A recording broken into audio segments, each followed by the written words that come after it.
నమస్కారం అండి. అందుకని మా లాయర్ గారు గుర్తొచ్చారు.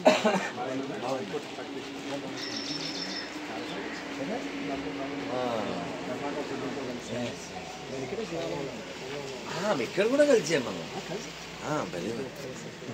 అంటే మీ ప్రయాణంలో చాలా చూస్తుంటారు కాబట్టి సహజం. కొంచెం పెద్ద ప్రపంచమే, ఇంకా పెద్ద ప్రపంచం కావాలి. ప్రపంచాన్ని మాత్రం నేను వస్తాను, నేను ఇక్కడే ఉంటాను. ఎలా మాట్లాడతారు? 5 నిమిషాలు చాలా ఇంట్రెస్ట్ అవుతాం. దర్శనం శర్మ గారు వస్తున్నారు. దర్శన శర్మ గారు కూడా వస్తున్నారు.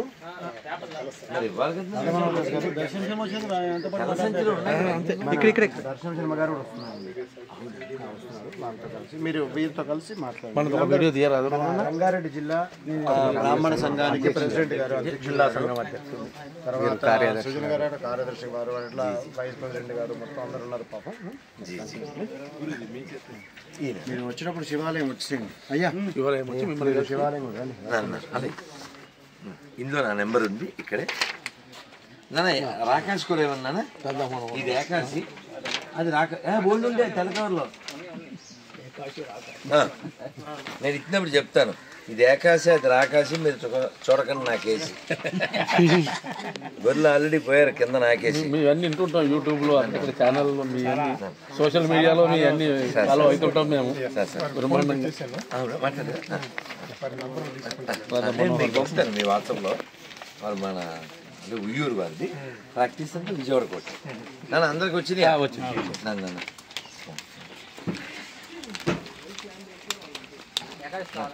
ఒకసారి అందరం కలిసి స్వామితో ఫోటో దిగుదాం. ఎలా నిలబడదాం?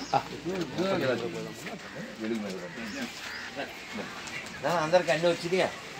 మేము ఉండండి, వారికి ఇస్తే ఫోటో దాదా నువ్వు ఇట్లా నువ్వు లేకుండా ఈ బాబుకి ఇది ఇస్తాను. నువ్వు కూడా మధ్య కదా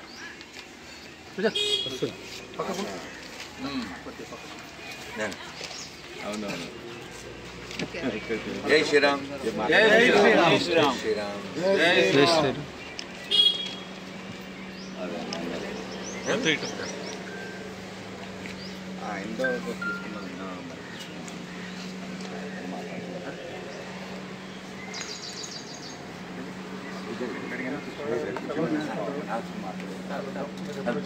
అది సంతోషం. మీరు మాకు ఉభయ రాష్ట్రాల్లో లేదా ఉభయ చరణలాగా అక్కడ ఇక్కడ దొరుకుతారుగా, మరి ఇంకేంటి? చాలా సంతోషం. మీరు మిస్ ఆహా దర్శనం శర్మ గారి దర్శనం, గుడి లోపల సుదర్శనం, ధర్మం ఉందనడానికి నిదర్శనం, అదే ఈ దర్శనం. అందుకే మా ప్రదర్శనం.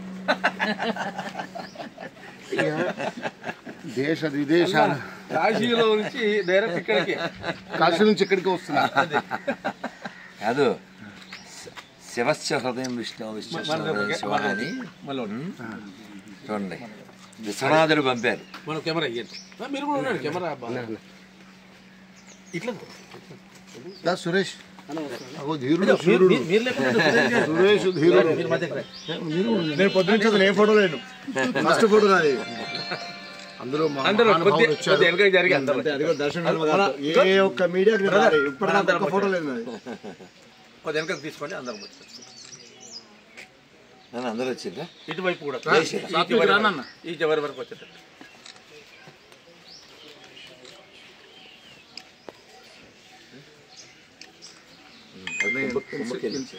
కుంభకి వెళ్ళి అక్కడ మేము బ్రహ్మోత్సవ భవనం వ్యవస్థని ఒక 450 గజాల స్థలం తీసుకున్నాము.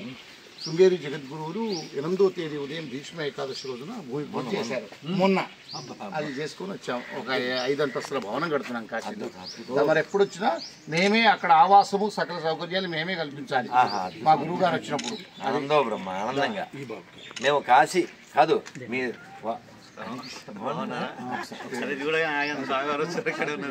ఇక్కడే ఉన్నారని చెప్పి చూడండి.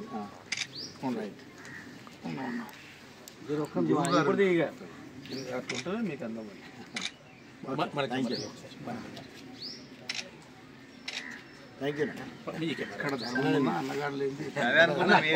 స్టేట్మెంట్ రాలేదు.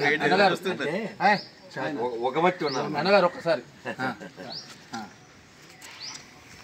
ఉండవే అరే నువ్వు గుళ్ళు నీకోసం వస్తే పరిగెత్తాలి. జై శ్రీరామ్. వచ్చారన్నా ఉన్నాను రెస్ట్ తీసుకుంటాను. లోపలికి వెళ్ళాం. నాన్న ప్రసాదం తేరా. మీరు అగ్నర్లో ఎప్పటిదాకా ఉంటున్నారు? లేదు ఆల్రెడీ ఇప్పుడు వెకెట్ మేము పలకరించి లోన్కి వెళ్ళారా? కొంచెం ఉంటాం ఇచ్చేస్తాం. వారు ప్రసన్న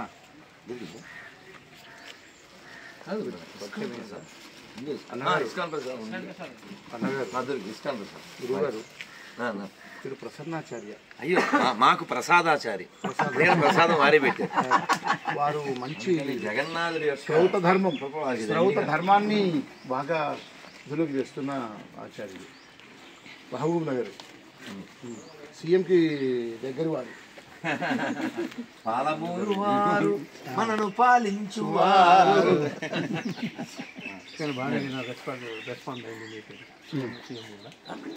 తప్పదు కదా, అనివార్యం. అన్ని పార్టీలను అభినందించాలి. ఏకతాటి మీద అందరూ స్పందించారు. ఇది ఈ స్పిరిట్ ఎప్పటికీ అది కావాలి. అది చాలా రోజుల తర్వాత మన రాష్ట్రంలో చాలా రోజుల తర్వాత వచ్చింది ఆ స్పందన.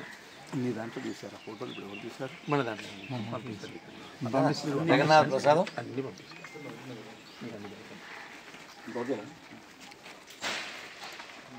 నాన్న ఇంకా ఉంది జగన్నాథుడు అందుకే తెప్పించాను. చాలా బాగుంది. శివాలయం కూడా దర్శనం ఊరి వెళ్ళి లంకకి వెళ్ళి జస్ట్ దాని ఇప్పుడే వెళ్ళాను.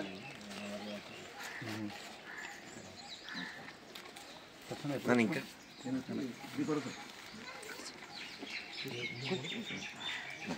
ఇంకా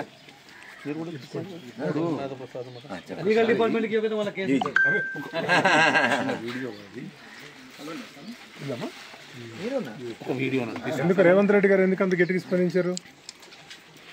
తప్పదు కనుక అనవద్దు. మనం ఏదైనా మన మంచిగా అనుకో. ఆయన మాతృక సంస్థ RSS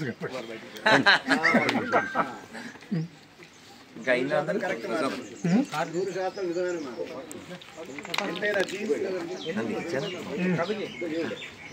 దానా ఏ నువ్వు మా చోదకుడివి, నీకు లేకపోతే అందరికి అయిందా? నీ పేరు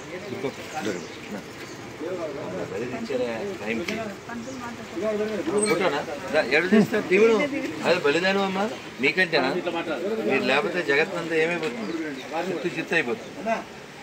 తీయండి సెల్ ఫోన్ సెల్ ఫోన్ ఎవరో ఒకరు తీయిందన్నా. ఒరే తీయండిరా, ఎవరో ఒకరు తీయిందన్నా. అది ఉండు ఉండు అట్లా ఉండు అట్లా ఉండు.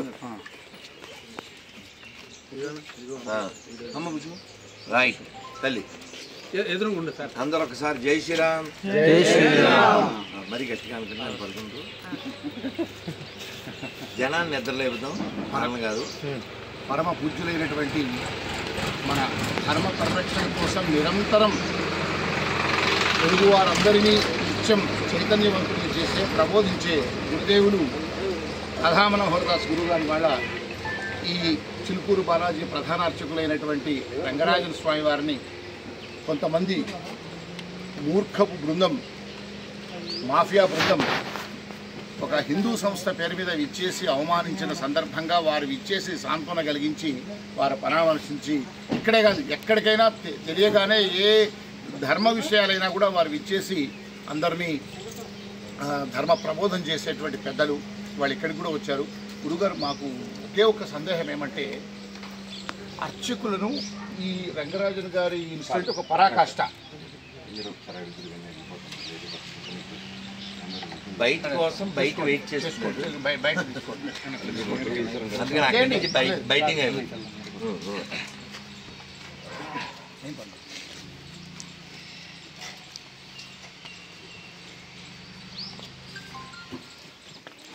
వీరరాఘవరెడ్డి రంగరాజన్పై చేసిన దాడిని ఖండిస్తూ అందరూ కూడా ఇక్కడికి వచ్చి రంగరాజన్ గారికి ధైర్యం చెప్తూ ఉన్నారు. మేము అందరం కూడా మీ వెంట నడుస్తామని చెప్తున్నారు. ఇలాంటి దాడులను మొత్తం హిందూ సమాజం ఖండిస్తుందని చెప్తున్నారు. రాధామోహన్ దాస్ కూడా ఇక్కడికి వచ్చారు. ఆయనతో మాట్లాడారు. చాలాసేపు రంగరాజన్తో మాట్లాడారు. ఇంతకుముందు రంగరాజన్ మనతో కూడా మాట్లాడారు.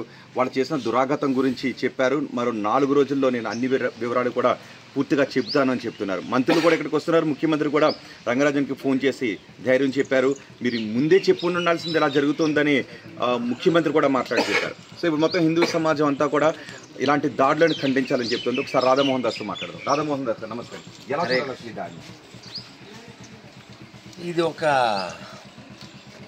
పిచ్చి వాళ్ళ సమూహంగా, ఒక పైత్యానికి పరాకాష్ఠగా, ఒక మూర్ఖత్వపు భావన, అతనేదో అతీతుడుగా, రాజ్యాంగానికి అతీతుడుగా, ఈ రకరకాల ఒక చిత్త భ్రమతో అతని ప్రవర్తన మనకు కనబడుతుంది. వీడియోలు మనం చూస్తున్నాం.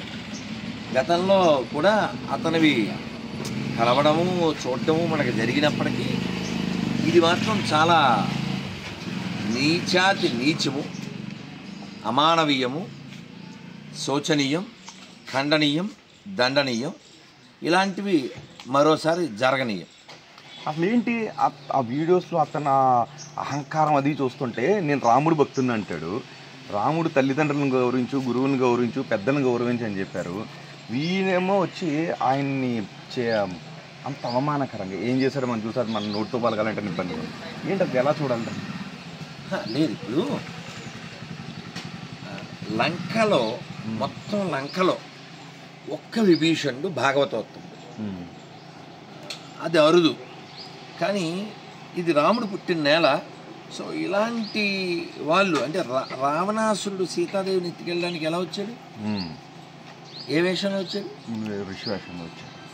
సో కాబట్టి ఇది రాముడి రాజ్యంలో వీళ్ళు ఆ పదాలు వాడుతూ ఏదో 4 శ్లోకాలు లేకపోతే ఏవో బట్టి వారిని అవమానించి, వారిని ప్రశ్నించి, వారిని గద్దించి, అలాంటిది దేనివల్ల వస్తుందండి?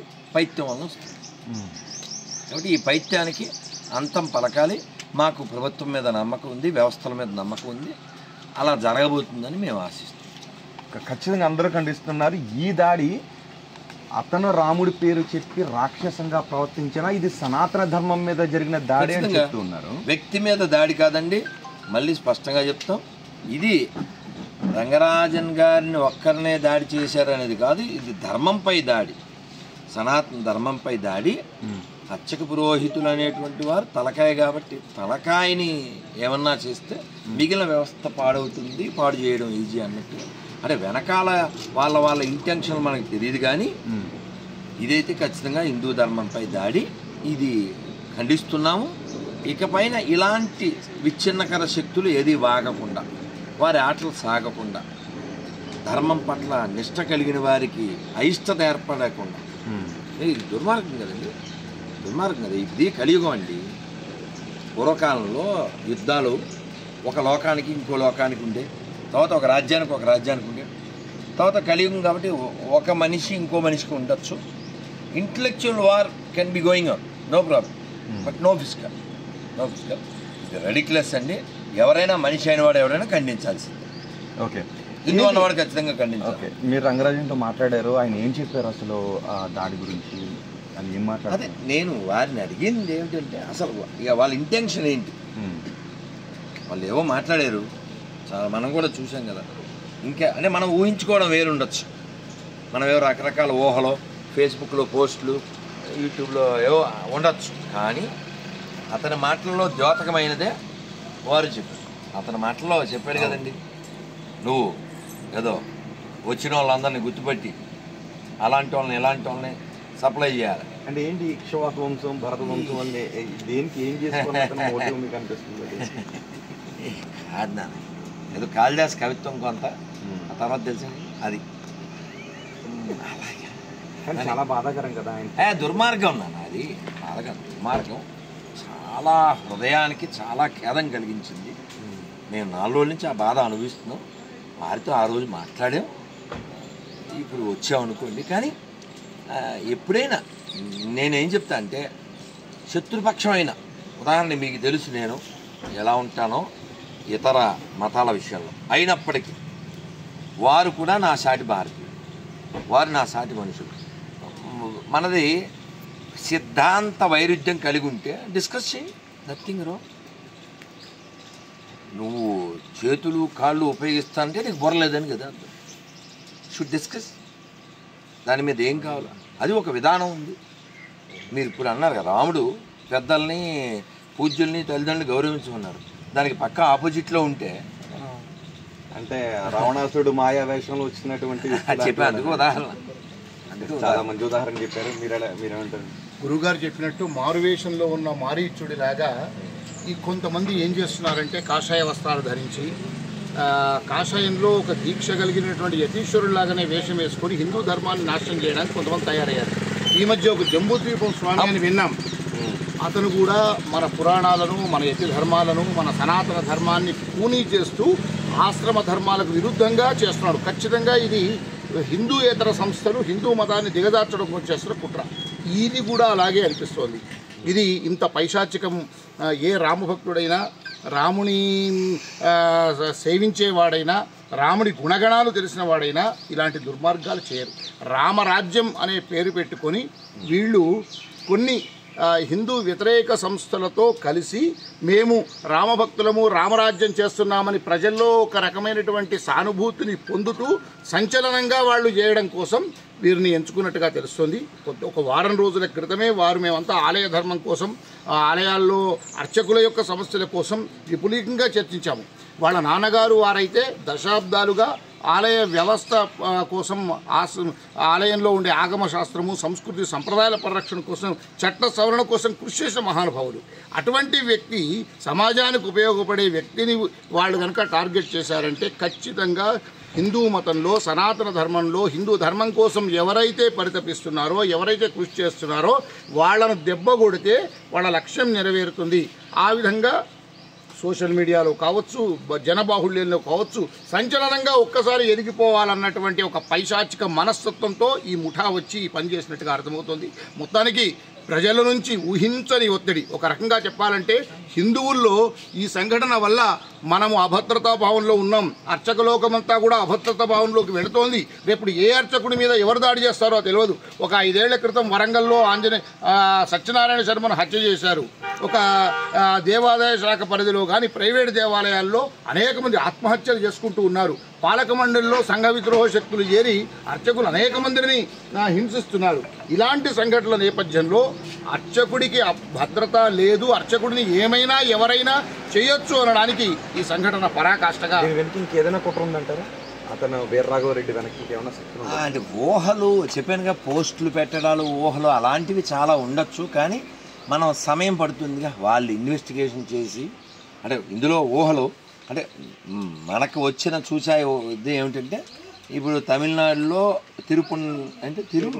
తిరుపురాంకురం అక్కడ హిందువులందరూ ఒక్కసారి ఏకమయ్యారు. శుభసూచకం, చాలా. అలాగే వక్ఫ్ వ్యతిరేకంగా కర్ణాటక మంచి మూమెంట్. మొన్న ఆంధ్రప్రదేశ్లో ఒక అద్భుతమైన హైందవ శంకర. సో ఇలా ఒక్కొక్కటి ఏకం